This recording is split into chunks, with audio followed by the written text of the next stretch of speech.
Magandang gabi mga masters, bali ngayon po ay 4 na videos po ma-upload ko po sa aking YouTube channel.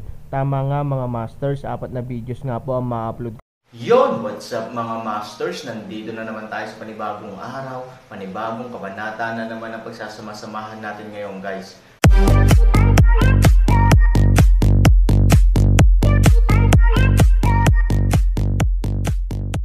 Bali mga masters, kung bago ka pa lang po sa aking YouTube channel, please click the subscribe button, lalong-lalo na po yung notification bell guys, para maging connected pa rin tayo sa isa't isa at maging updated kayo sa mga susunod ko pang video. Bali mga masters, bago natin umpisahan ng kwento ay mag-shoutout po muna tayo para sa mga solid nating tagapakinig. Mga masters, okay lang po bang wag nyong skip ang mga ads sa aking mga videos? Salamat po talaga mga masters sa solid na pagsuporta po sa akin. Shoutout kay Jay Ilacas, shoutout kay Jerwin Cuiano. Yun na nga mga masters, no? Bali hindi na ito patagalin. In 3, 2, 1, let's go!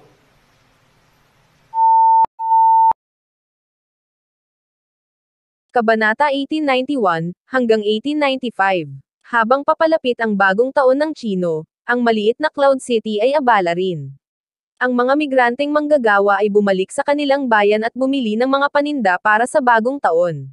Ang mga kalye ay puno ng mga tao. Sa oras na ito lamang ng taon na ang Cloud City ay may ganoong abalang eksena. Ang bawat pamilya ay bumibili ng mga paninda para sa bagong taon at naglalagay ng mga couplet, at gayon din ang Hillside Villa. Mula noong bumalik ang Aaron, halos araw-araw ay pumupunta si Tian Linger sa Hillside Villa. Mukhang kinuha niya ang Hillside Villa bilang kanyang tahanan. Si Ivory at Shijing ay umuwi mula sa pamimili at nagbibilang ng mga bagay. Ang lahat ng uri ng mani at candy ay inihahanda para kainin pagkatapos ng hapunan sa bisperas ng bagong taon upang ihanda ang handaan. Aaron, couplet ngayong taon, o maaari mo itong isulat. Sa oras na ito, nakangiting sinabi ni Yan Jun kay Aaron. Bilang pagbibilang ng mga bagay na narinig ni Ivory, isang mukha na nagulat kay Yan Jun ang nagtanong, Yan Lolo, Aaron ang nakakasulat ng mga couplet. Siyempre, sinabi ni Yan Jun, na may mapagmataas na ngiti sa kanyang mukha, ang kanyang kaligrapya ay ginawa na mula pagkabata. Lahat ng mga couplet ng pamilyang Han ay siya ang gumawa. Ito lang ang maaari kong salihan kapag ipinagdiriwang ko ang New Year sa pamilyang Han, at hindi ko maipapaalam kay Nangang. Aaron mapait sinabi na sa mga nakaraang taon upang gawin ang mga bagay na ito, ay lihim na inayos ni Yan Jun, na ginagawang Aaron ay may pakiramdam ng pakikilahok sa bagong taon. Kuya, may hindi ka kayang isulat kahit brush. Dumating si Tian Linger sa Aaron at nagtatakang nagtanong. Ang daming sasabihin na hindi ko gagawin, halimbawa, nag-aalala ako kung paano kita ihahatid pa uwi. Wala akong naisip na magandang dahilan para doon. Tumawa si Aaron. Bumulong si Tian Linger sa bibig ng Cherry at pumunta kay Ivory.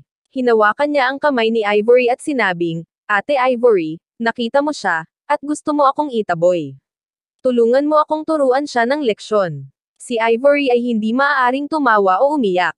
Kakaiba talaga ang batang babaeng ito. Sa tuwing nalulugi siya sa Aaron, hihingi siya ng tulong. Sige, tuturuan kita ng leksyon mamaya. Sabi ni Ivory. Tianling anak na lalaki isang mukha ipinagmamalaki ng Aaron na kataas ulo, puno ng provocation. Walang magawang umiling si Aaron. Tinulungan ni Ivory ang babae, ngunit hindi niya ito mapigilan. Dahil wala kang gagawin, maaari kang gumawa ng ilang kontribusyon sa pamamagitan ng paggupit ng papel, tanong ni Han Sanchen kay Tian Linger. Okay. Pero kailangan mong padalhan ako ng 2 couplet. Ang mga couplet na isinulat ni Aaron ay nakasabit sa harap ng bahay ko. Ilang sides ang meron. Nakangiting sabi ni Tian Linger. Kapag handa na ang lahat ng paghahanda, sa sandaling itinaas ng Aaron ang kanyang panulat, ibinababa ng lahat sa pamilya ang kanilang trabaho at pumunta sa isang tabi upang manood. Bukod kay Yan Jun, wala pang nakakita sa Aaron na sumulat. Ang pinaka-curious na bagay sa ngayon ay si Shijing. Akala niya noon, lahat ng couplet sa bahay ay si Yan Jun mismo ang sumulat. Hindi niya inaasahan na Aaron ang gumawa sa kanila.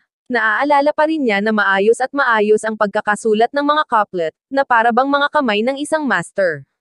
Kaya nagdududa siya kung magagawa ba talaga ito ng Aaron. Si Aaron, na matagal nang hindi nagsusulat, ay huminga ng malalim at umaakyat sa pulang papel. Ang eksenang ito ay muling nagpahulog kay Ivory sa kagandahan ng Aaron. Hindi ko inaasahan na ang Aaron ay napakahusay at kaakit-akit. Si Tian Langer ay lumaki na may maliit na bibig, isang larawang bakal at isang silver hook, at isang kahanga-hangang brush. Ito ang mga adjectives na naiisip niya. Ang isang pares ng mga couplets sa isang go, ang mga tao ay nakikitang nakasisilaw. I haven't start writing for so many years, pero medyo kinakalawang pa rin ako. Let's start again. Sinabi ni Yan Jun sa Aaron. Tuldok. Hindi nag-atubili si Aaron na bawiin ang couplet na katatapos lang. Ito ang mahigpit na kahilingan ni Yan Jun sa kanya. Noong bata pa siya, hindi alam ni Aaron kung gaano karaming papel ang nasayang niya. Sa sandaling ito, naramdaman ni Aaron na parang bumalik siya sa nakaraan. Hanggat may salitang depekto, hahayaan siya ni Yan Jun na magsimula sa simula. Hindi ba maganda yon? Ayaw mo. Itago mo yan para sa akin. Mabilis at maingat na inalis ni Tian ang mga couplet na isinulat ni Aaron, dahil sa takot sa anumang pinsala. Bibigyan kita ng mas maganda mamaya.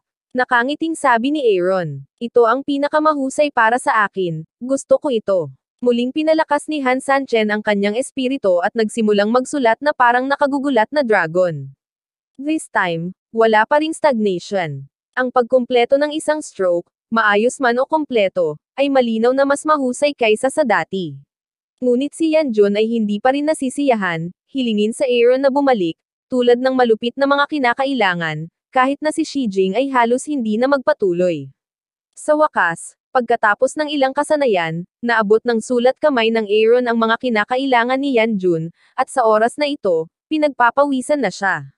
Nakita ito ni Ivory at mabilis na pinunasan ang pawis sa kanyang noo para sa Aaron. Lolo Yan, napakahigpit mo. Makikipag-ayos ako sa iyo kung pagod ka, sabi ni Ivory kay Yan Jun. Hindi matawa o umiyak si Yan Jun. Kung hindi dahil sa kanyang mahigpit na mga kinakailangan, nagsanay siya ng Aaron mula noong siya ay bata.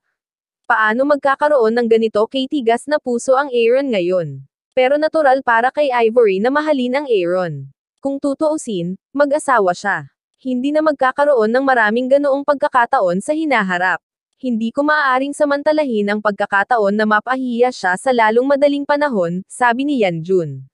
Sa oras na ito, si Shi Jing, na nakatayo sa isang tabi, ay bamantong hininga na dahil sa mahigpit na pangangailangan ni Yan Jun kaya ang Aaron ay napakahusay ngayon. Si Han Jun ay spoiled ni Nangang Chenkyu mula pagkabata. Paano maihahambing ang kanyang kakayahan sa Aaron? Kung gagawin ito ni Han Jun, natatakot ako na matagal na siyang nag-turnover, kapag natuyo na ang tinta, maaari mo itong idikit. Sabi ni Aaron na may kasiyahang, Kuya, what about mine? The day Spirit Son secretly pulled a Han 3,000 off clothescape, week of say, hindi mo ba kinuha?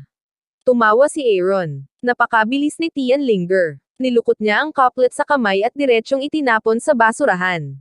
Sabi niya, oo, saan ba?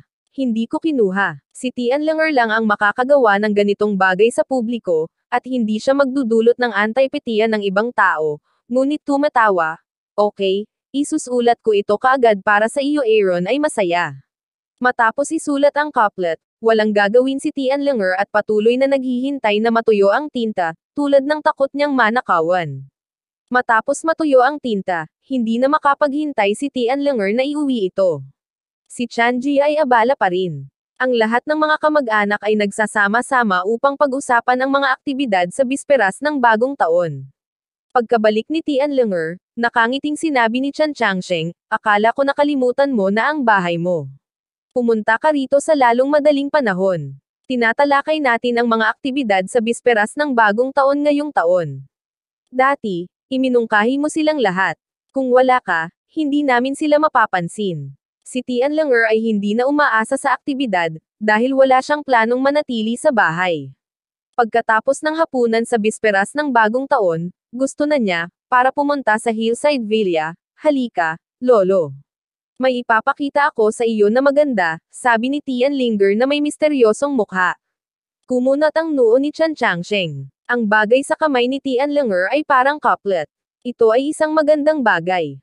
Noong araw na iyon, nang ikalat ni Linger ang mga couplet sa mesa, sinabi niya ng may pagmamalaki na mukha, paano ang pares ng couplets na ito, Lolo? Halatang sulat kamay ang couplet, na ibang-iba sa mga printed na produkto na ibinebenta sa kalye, Tianlenger, hindi ba couplet lang? Hindi ito magandang bagay. Isang araw, sabi ng nakababatang henerasyon na may dismayadong mukha. Pinandilatan ni Tianlenger ang lalaki at sinabing, huwag mong ibuka ang iyong bibig kung hindi mo naiintindihan. Lolo, sa tingin mo ba magandang salita ito? Hindi na makapaghintay si Tianlenger na tanungin si Tian Changsheng, ang ganda talaga. Ang lakas nito. Sabay-sabay lang. Maayos ang font. Tumatagal ng maraming taon para gawin ito. Ayaw mo akong lokohin. Ikaw isinulat ito ni Chan Changsheng, kung kaya ko lang magsulat ng ganoon kagandang salita.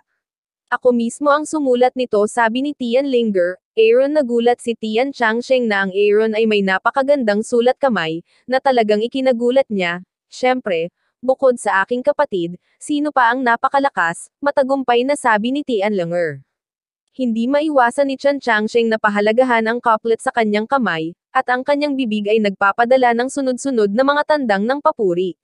Ang ilang mga tao na humahamak sa couplet noon ay nag-alis din ng kanilang mapanghamak na ekspresyon. Hindi sila marunong magsulat, ngunit hindi sila kwalipikadong hindi ito magustuhan. Sa huli, hindi isinabot ng mga Tians ang mga couplet na isinulat ni Han Sanchen. Sa halip, inilagay nila ang mga couplet at inilagay ang mga ito sa isang kilalang posisyon sa sala. Sa opinyon ni Chan Changsheng, ang mga couplet ay may malaking halaga. Kung gagamitin ang mga ito sa ganitong paraan, sayang ang pagkakalantad sa araw at ulan. Bukod dito, may pakiramdam si Chan Changsheng na ang ganitong uri ng halos wala nang naiprint na bagay ay magkakaroon ng mas mataas na halaga sa hinaharap, maaari itong magamit bilang isang pamana ng pamilya. Sa bisperas ng bagong taon, ang lahat sa pamilya ay lumahok sa paggawa ng hapunan sa bisperas ng bagong taon. Maging si Su Yingxia, isang babaeng hindi marunong magluto, ay tumulong sa kusina, habang ang ilang lalaki ay nanonood ng TV at umiinom ng tsaa sa sala, na nag-e-enjoy sa pagpapahinga ng isang araw lamang sa isang taon. Dumating lahat sina Mo Yang, Lin Yong at Chiho sa Hillside Villa. Ang Aaron ay sadyang tinawag ang mga malungkot na tao. Total, mas maingay ang crowd. Kung hahayaan lang natin silang manatili sa Mordor, sobrang nakakalungkot. Sa oras ng hapunan sa bisperas ng bagong taon, busog ang buong pamilya, kumakain ng masasarap na pagkain, nanunood ng salo-salo at nagkukwentuhan sa buong mundo, na nagpapasaya sa kanila. Maging si Hanayan ay tila nararamdaman ang masiglang kapaligiran ng bagong taon ng Chino, nakatitig sa silangan sa lahat ng oras at nag-aatubili na matulog. Sa alas 12, ang ulap sa kalangitan sa gabi ay sinindihan ng mga paputok, na nagpapahiwatig na ang bagong taon ay nagsimula na. Nakatayo ang pamilya sa harap ng villa, ninanamnamang ningning ng kalangitan sa gabi. Tumayo si Ivory sa tabi ni Aaron, mahigpit na nakahawak sa braso ni Aaron. Ngayon ay araw ng bagong taon, na nangangahulugan din na ang pinakaatubiling harapin ni Ivory ay malapit nang mangyari. Alam niyang aalis si Aaron na hindi niya mapipigilan, at hindi kailanman nais ni Ivory na maging hadlang para sa Aaron. Ano man ang gustong gawin ni Aaron, tahimik niyang susuportahan si Aaron sa kanyang likuran. Pagkatapos manood ng fireworks, naghiwa-hiwalay ang mga tao. Bumalik sa silid sina Aaron at Ivory. Sa ganoong oras, natural silang sentimental. Kinabukasan, sa unang araw ng Lunar New Year, ayon sa mga kaugalian ng mga tao, kung mas malayo ka sa araw na ito, mas mabuti ang swerte sa bagong taon. Kaya madaling araw, ang pamilya ni Han ay nagtipon at naghanda upang pumunta sa isang templo sa mga suburb upang mag-alay ng insenso. Ito ay isang bagay na gustong gawin ng maraming mayayaman. Bagamat hindi naniniwala si Han Sanchen, hindi niya maiiwasan ang kabastusan. Dalawang Audi ang lumabas. Sa daan, nakatanggap ng tawag ang Aaron mula kay Tianlenger. Tinanong ni Tianlenger si Aaron tungkol sa kanyang kaayusan. Nang sabihin sa kanya ni Aaron na gusto niyang pumunta sa templo para mag-alay ng insenso, nagsimula kaagad ang lahat sa pamilyang Tian, handang pumunta sa templo para makasama ang pamilya ni Han. Masyadong abala ang templo. Sa sandaling si Aaron at ang kanyang partido ay bumaba sa bus, nakaakit sila ng maraming tao ng lihim na pagmamasid. Gayunpaman, nakita ng ilang taong may mataas na katayuan kung sino si Aaron at agad na naging magalang. Ang Aaron, tulad mo ngayon, ay hindi angkop para sa paglalakbay, kung hindi man ay magdudulot ito ng malaking presyon sa iba. Ang pagtingin sa maraming tao ay naninigas dahil sa pagdating ng Aaron, hindi mapigilan ni Mo Yang na matawa. Hindi inaasahan ni Han Sanchen na sumasali lang siya sa saya, na magdudulot ng ganoong epekto. Sa simula, naging hindi natural ang mga ekspresyon ng masasayang taong iyon sa oras na ito. Hindi dahil sa kanya, kundi dahil kanino. Hindi nagtagal, dumating din ang mga tao ng pamilya Tian. Tumakbo si Tian Langer sa gilid ni Ivory sa unang pagkakataon at hinawakan ang kamay ni Ivory ng malapitan. Ito ang trump card ni Tian Langer. Kapag nagkaroon ng anumang hindi pagkakaunawaan sa Aaron, hanggat inialis mo si Ivory, maaari mong gamutin ang Aaron, para malaman niya kung sino ang dapat niyang pakiusapan. Ate Yingzia, tingnan mo nga yang mukha mo. Hindi ako nagpahinga kagabi. Okay, binubuli ka na naman ng kapatid ko. Tinitigan ni Tian Linger si Aaron at tinanong si Ivory. Isang mahabang laban kagabi. Para kay Su Yingxia, hindi siya nakapagpahinga ng maayos, ngunit ito ay interes ng mag-asawa. Paano siya mabubuli ni Aaron? Umiling si Ivory at sinabing, parang digmaan kagabi. Paano siya nakakatulog ng maayos?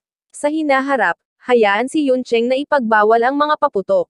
Sabi ni Tian Linger. Walang choice si Ivory kundi ngumiti. Paano siya magkakaroon ng ganoong kalaking kapangyarihan? Kahit kaya niya, once a year, hindi niya kayang ipagkait sa iba ang kaligayahan nila dahil sa sarili niya.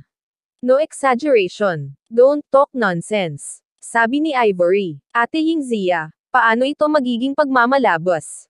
Nakakaapekto sila sa iyong pahinga. Sabi ni Tian Linger na may natural na tingin. Sa oras na ito, isa-isa, ang ilang mga tao ay naglakas loob na kumustahin ang Aaron. Ang mga taong ito ay hindi mataas sa Cloud City. Mapalad na makita ang Aaron. Hindi nila inaasahan na masangkot sila sa anumang relasyon sa Aaron, ngunit bihirang makakita ng ganoong kalaking tao. Kung hindi sila kumustahin at naging pamilyar, magsisisi silang hindi nila nakuha ang ganoong pagkakataon. Matapos harapin ang mga taong iyon isa-isa, ang pamilyang Han at ang pamilyang Tian ay pumunta sa templo. Dahil nandito sila para magsunog ng insenso, kailangan nilang gawin ang proseso. Kahit na si Aaron ay hindi naniniwala dito sa kanyang puso, kailangan niyang gumawa ng sapat sa ibabaw.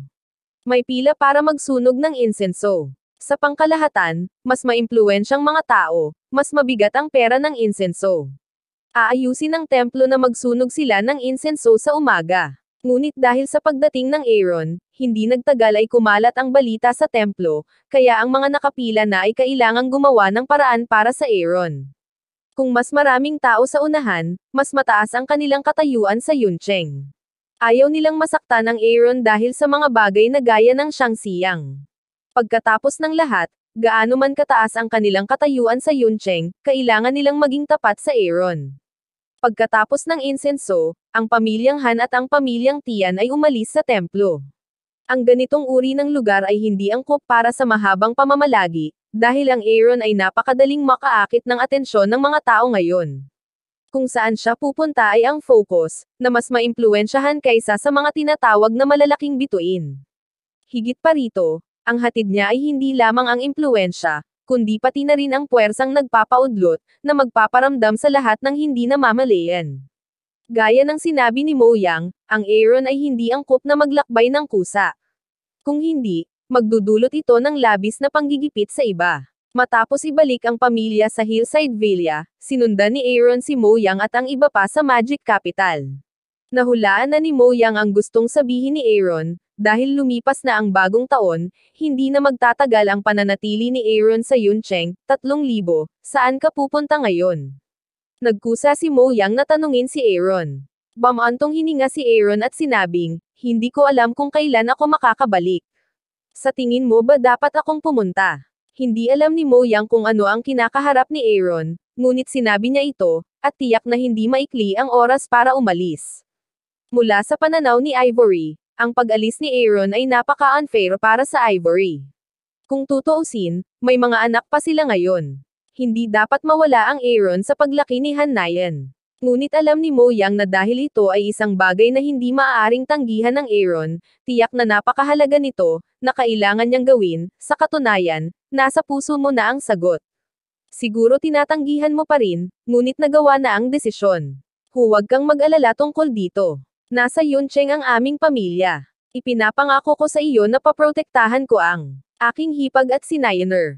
Si Mo Yang ay isang seryosong mukha na nagsabi, sa bagay na ito ay naging isang basket, hindi nahahayaang mangyari muli ni Mo Yang ang ganitong uri ng bagay.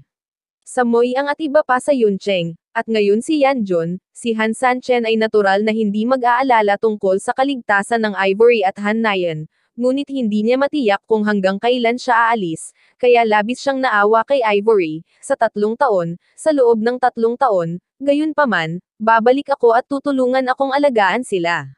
Sabi ni Aaron. Huminga ng malalim si Moyang, 3 taon. Ang 3 taon na ito ay magiging napakahirap para kay Ivory, Kuya Aaron, kunin mo ako, sabi ni Chiho. Umiling si Aaron. Ang apocalypse ay hindi isang lugar na maaaring puntahan ng sinuman. Isang eksepsyon ang isama si Jiang Yingying. Paano pa niya makukuha si Chiho? Manatili ka sa Yuncheng, tulungan mo akong protektahan si Niner, at hayaan kang maging bodyguard ni Niner. Hindi kita sasaktan. Sabi ni Aaron, syempre hindi. Magiging payong ako ng isang munting babae sa hinaharap. Kahit sinong gustong manakit sa kanya ay makakatapak lang sa katawan ko. Sabi ni Chiho with firm expression, Boss Mo, everything here is up to ikaw. Yun na nga mga masters, no? Bali panibagong kabanata na naman yung natapos natin ngayong gabi. Muli, maraming salamat po talaga sa walang sawang suporta po sa aking YouTube channel na talagang inaabangan nyo po ang bawat upload ko po. Bali mga masters, magkita-kita ulit po tayo bukas ng gabi at ngayon po ay magpapaalam po muna tayo. Bali mga masters, bye-bye!